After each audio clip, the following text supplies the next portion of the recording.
Right, everyone, welcome. FPLMattDay here, and this is my double game week 37 free hit video. If you're new here, please subscribe to the channel. Be sure to get your comments in as well and like this video. Just takes 5 seconds of your time to like the video. The support is really, really appreciated. This video, I'm going to be going through my favorite free hit for what is the last double game week of a massive season. So many double game weeks this season. Only 2 more to go as well. We've got 37 and 38.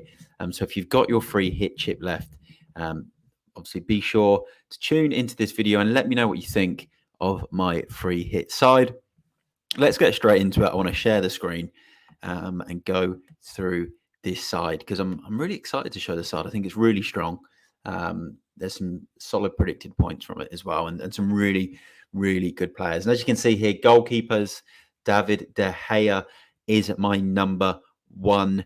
Bournemouth away and Chelsea at home. Man United haven't been the best with clean sheets over the last sort of month or so, but you know, the Bournemouth and the Chelsea games, you should expect at least a clean sheet out of that. David De Gea loves his save points as well and his bonus. So he is in there with the 2 games. And here is my defence. Let's just scroll back in there. Probably saw a quick glimpse of my midfield. And my defence, John Stones, Estupiñán and Luke Shaw. John Stones, 2 games for City. Might only play the 1, but even so, or even 1.5, he's dropping into that midfield position, which gives him that extra attacking threat as well. And it gives you that extra City coverage. You're going to have to gamble on City players this weekend. You know, outside of Haaland, you just don't know who will play 2 games. Even Ederson. I didn't pick Ederson because in the last double game week, Ortega played. And now City are in the Champions League final. You just don't know what they're going to do with their side. Estupiñán, obviously, just mentioned him there. He is in 2 home games, 17 points so far in game week 36. Has his second game against Newcastle to come. Must have. Luke Shaw, probably one of the best Man United defenders to own. Really, really good for BPS. 8 points in his last game week. Was close to 9, but got a late booking. He did take the BPS in that game, all 3 points. And then Trent Alexander-Arnold on the far side. Tough game at home to Villa, but he's on fire and playing in that inverted position, getting so many points. Great free kick against Leicester. So if you're on a free hit and you don't have him in your team already, it's a great opportunity to bring him in. And let's get the midfielders here. So I've gone with a midfield 4, Gundogan from Man City. I did mention you've got to gamble on these Man City players. You're going to get at least 1 game out of them anyway. And Gundogan is on that form. Everything he touches turns to a goal at the moment. So he is in there. And then I've got the 2 Brighton boys, McAllister on pens, safe choice. And then Mitoma, again, another safe choice. I know he didn't hit in that Arsenal game. Might hit in the Newcastle game, which is on today. But again, safe choice for Brighton. Potentially, there's rumours Solly March could be back, but I just can't see it with a hamstring injury. I know there's other options as well. And Ciso is one. You know, Evan Ferguson up front, but as you can see, I've tripled up on all my Brighton, so those guys aren't going to be in here. But I just think these are still the best triple Brighton because you're going to get a pen out of McAllister. Estupiñán is Estupiñán of late, just brilliant. And Mitoma is always involved in attacks. And the last midfielder, Bruno Fernandes. If Rashford is unavailable for this double game week, Bruno Fernandes, he takes these double game weeks by the scruff of the neck. And he will then remain on pens. I know they're talking about Rashford being back in training, but you just don't know if he's going to be fully fit and ready to play. So Bruno Fernandes for me then becomes a must-have in this team.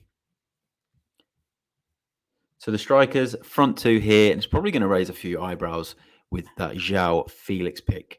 But he has got the minutes last week for Chelsea, looked very sharp, played the week before off the bench for Chelsea and looked really sharp against Bournemouth as well.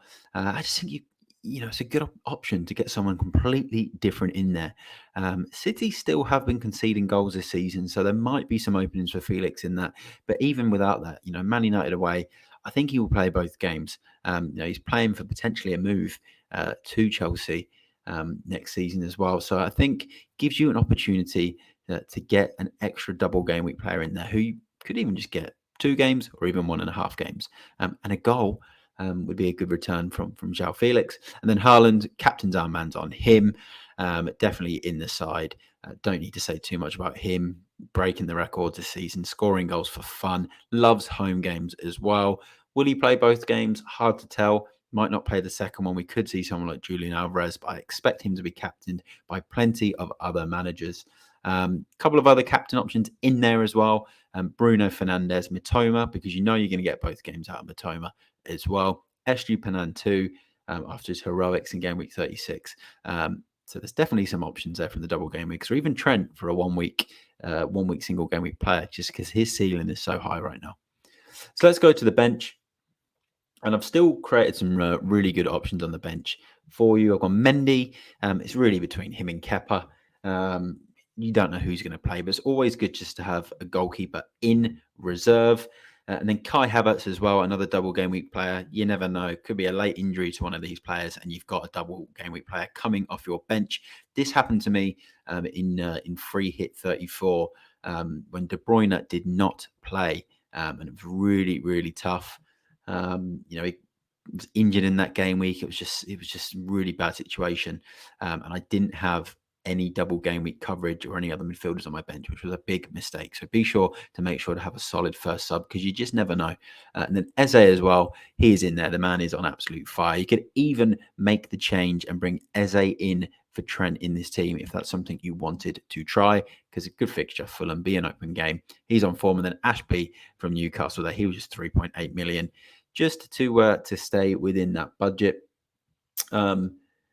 And you will see why. I talk about the budget and there's 3.8 million left. You'll see why in a minute, because there is actually an alternative to changes you can make to this team if you like. But as you can see, this team has an expected points of 102. If you went Havertz in and Trent out, it would give you an expected points of 100. So they think Trent's got a higher ceiling than Havertz this week. If you go Eze in, Trent out, 100 points as well. So they're predicting Trent to be the better pick this week. So that is interesting. 4-4-2. But here are a couple of additional changes that could be really, really handy. So you could potentially go De Gea out, Nick Pope in. Your points go down there, as you can see on the predicted points. But you could then go Eze out, Rashford in if he's fit to play, sub Rashford in there. Means you're going to have to bring out Trent, but it gives you the 104 predicted points, so it's even higher than what we had before. That's obviously pending fitness for Rashford. You can make a couple of captain changes here.